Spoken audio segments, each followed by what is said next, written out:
Hey guys, welcome. I'm Gabriella and my partner Rihanna Zano are going to be discussing Prader-willi syndrome today.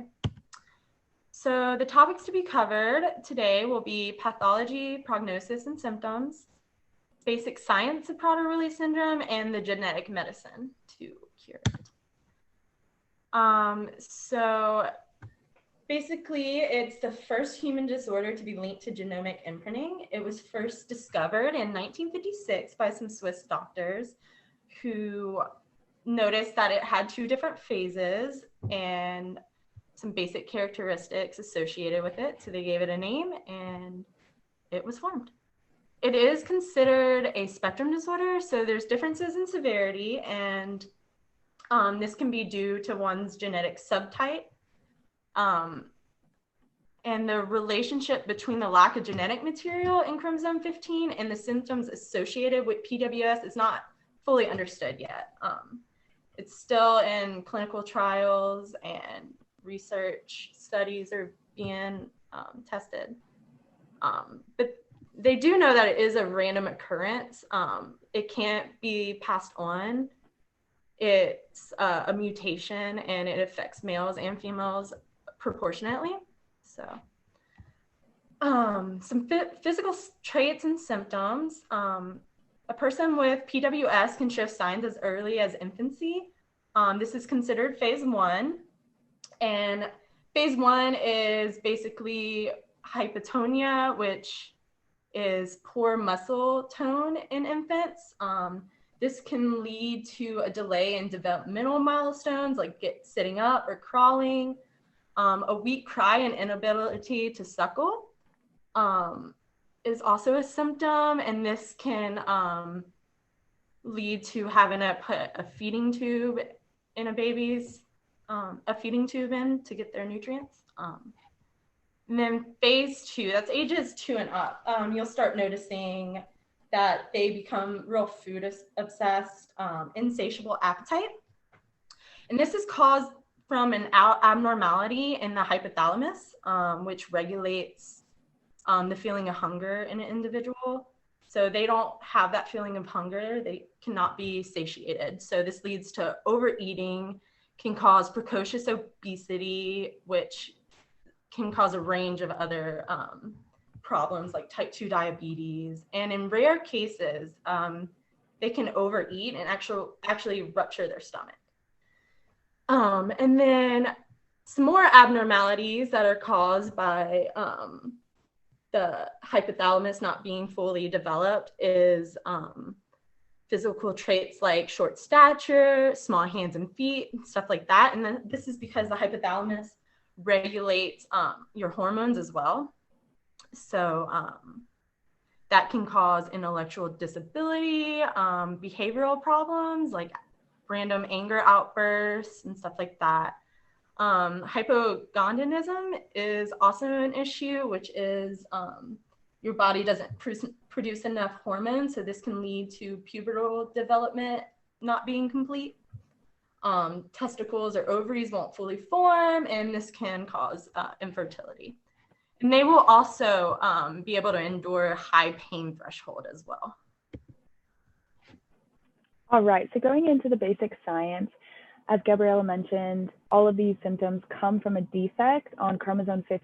And so as you can see in the image, the PWS critical region is found on chromosome 15, which is inherited specifically from the father. So there's 3 different ways that this dysfunction can occur. Either on the chromosome, the specific gene is deleted or has a mutation, as well as what's called maternal uniparental dysautomy, basically meaning they simply don't have the chromosome. So as you can see, this image just illustrates those 3 again.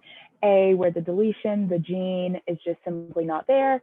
B, as you can see, both chromosomes are inherited from the mother. So some type of abnormality happened during meiosis, either like the chromosomes didn't separate. There's just some type of issue and they simply don't have the chromosome that carries that specific gene. So some basic science continued. The gene found on chromosome 15 codes for the production of small nuclear RNAs. which basically regulates other types of RNA molecules. That being said, you can see how one mutation in the chromosome causes a mass chain reaction and loads of other RNA molecules are just formed, as well as the proteins that they code for. And again, as Gabriella mentioned, a lot of the symptoms are due to the dysfunction of the hypothalamus. Again, with the development and a lot of the emotional disorders, they're unsure of the connection between the hypothalamus and the chromosome 15, how those are related, but they are definitely related. So a staggering statistic is 1 in 15,000 children are born with Prader-Willi syndrome. So it's not as common as you would think, but it is worthwhile to talk about and to learn and educate about. So some genetic medicine. Unfortunately, there is no cure. There's no way to get rid of it. However, seeking interventions early will reduce further challenges and help the children to cope and try to live the most normal life they can. So some treatments include a well-balanced diet, low-calorie diet, and regular exercise, because they are prone to obesity, and trying to combat those as best they can so they can maintain a healthy weight is crucial.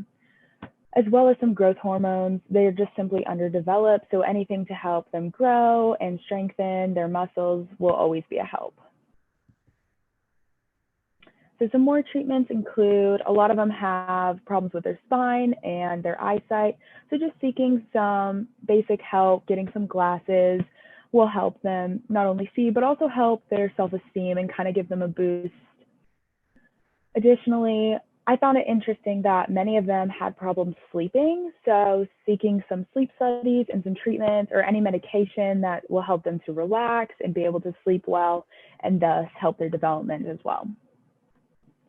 Again, a lot of these children with Prader-Willi syndrome are underdeveloped, meaning and also have weak muscles. So seeking some physical therapy to help strengthen and again, boost their self-esteem. If they can get some exercise and feel good about themselves, it really gives them a boost for life. Additionally, seeking behavioral therapy is really helpful to help them cope with everyday life. A lot of them have some issues with anger management and expressing emotions. So helping them to recognize emotions and knowing that those are normal and how to kind of work through that really helps them with their everyday life. And so finally, there are some medications such as serotonin reuptake inhibitors that can help. A lot of these children have obsessive compulsion, so that inhibitor of that reuptake of serotonin can help them calm down and help them be a little more relaxed, as well as help them emotionally. So just to cover again, there is no cure. There's nothing that can solve the issue. It is a genetic disorder, but there are some interventions that can help them live the most normal life they can. And then here are just a couple of our citations. I hope you enjoyed, maybe learned a little something. So I appreciate y'all for listening.